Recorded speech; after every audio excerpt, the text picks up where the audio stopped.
आए और हरि गुण गाते कार्तिक के पास पहुंचे। श्रीमन्नारायण नारायण नारायण, श्रीमन्नारायण नारायण नारायण, भजमन नारायण नारायण, भजमन नारायण नारायण नारायण, लक्ष्मी नारायण, लक्ष्मी नारायण नारायण नारायण, भजमन नारायण नारायण नारायण, भजमन नारायण नारायण नारायण, नारायण के नारायण के नाम लेती, नारायण सभी गाइए ताली बजा के, नारायण के नाम लेती, पाप होत नारायण, भजमन नारायण नारायण नारायण, नारायण नारायण लक्ष्मी नारायण नारायण नारायण, नारायण नारायण कहते श्री नारद जी महाराज कार्तिक महाराज से मिले और महात्मा नारद जी बोले, हे भैया कार्तिक, मैं आपसे झूठ छल कपट से नहीं कह रहा हूँ। तुम्हारे माता पिता शिव पार्वती ने जो किया है वैसा दूसरा संसार में कोई नहीं कर सकता।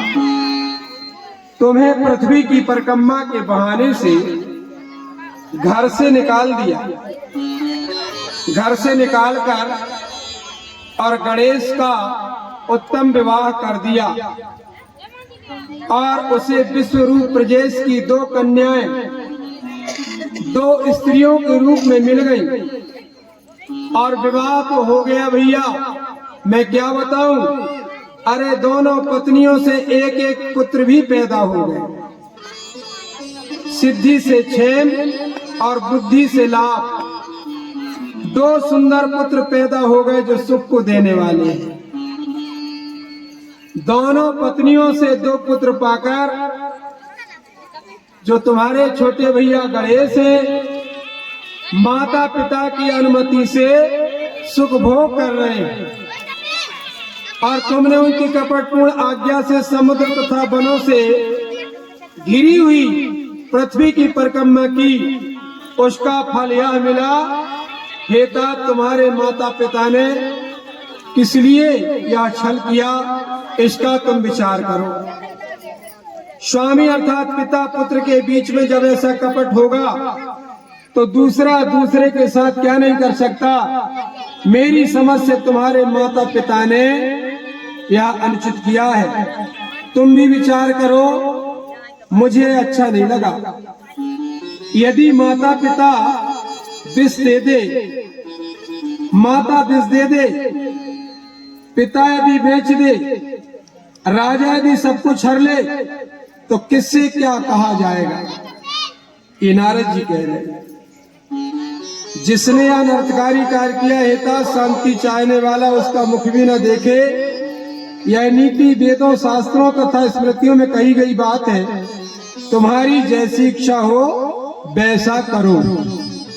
नारद जी कार्तिक को समझा बुझा करके चले। हे नारद, शिव जी की मानसिक इच्छा के अनुसार तुम कुमार से इतना कहकर चुप हो गए और कुमार स्कंद माता पिता को प्रणाम कर उनके व्यवहार से दुखी होकर क्रोधित होकर के और एक पल वहां नहीं ठहरे और वहां से चल दिए। वहां क्रौंच पर्वत की ओर चले गए। ब्रह्मा ने कहा हमने रोका, माता पिता ने रोका, परंतु उन्होंने कह दिया कि अब यहां पर मैं क्षण भर के लिए नहीं रहूंगा। प्रेम छोड़कर जो आप लोगों ने मेरे साथ कपट किया, हे मुनि, ऐसा कह करके गए हुए कार्तिक आज भी वहीं पर बैठे हुए हैं। बोलिए कार्तिक महाराज की जय। कार्तिक जी गुस्सा होके क्रौंच पर्वत में चले गए। उनके दर्शन करने मात्र से सब पापों का नाश हो जाता है। हे देवर्षि, उस दिन से लेकर शिव कुमार कार्तिकेय कुमार ही रह गए। उनका विवाह नहीं हुआ, वह कुंवारे ही रह गए। प्यारे सुखदायक उनका यह नाम तीनों लोकों में प्रसिद्ध है। यह सब पापों का नाशक, पुण्य तथा ब्रह्मचर्य को देने वालों में उत्तम है। कार्तिक पूर्णिमा के दिन देवता ऋषि अपने शिष्यों के साथ कार्तिक भगवान के दर्शन के लिए जाते हैं। कृतिका नक्षत्र युक्त पूर्णिमा के दिन जो स्वामी कार्तिक का दर्शन करते हैं, उनके पापों का नाश होकर के सभी मनोत्पूर्ण हो जाते हैं।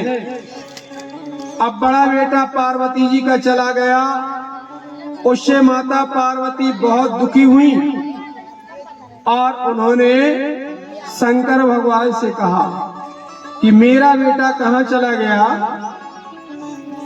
मैं बहुत दुखी हूँ, आप मेरे साथ चलिए। माता पार्वती बेटा की याद में रोने लगी। शंकर भगवान ने समझाया, पार्वती को सुखी करने के लिए शिव जी आंशिक रूप से वहां गए और आज जहां भगवान कार्तिक है, वहां पर हमने ज्योतिर्लिंग की कथा भी कल बताई थी। मल्लिकार्जुन नामक ज्योतिर्लिंग वहां पर विराजमान है। बोलिए द्वादश ज्योतिर्लिंगों की।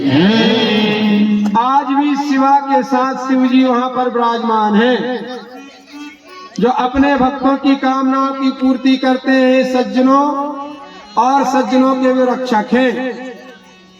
जैसे ही कार्तिक भगवान ने देखा कि पिताजी और माताजी मिलने के लिए आ रहे हैं, तो जैसे ही देखा तो क्रौंच पर्वत से उठ करके दौड़ गए और 3 योजन दूर जाकर के रहने लगे। पुत्र के प्यार में व्याकुल शिव पार्वती लौट गए, नहीं मिले। अब हर पूर्णिमा के दिन शिव पार्वती अपने बेटा से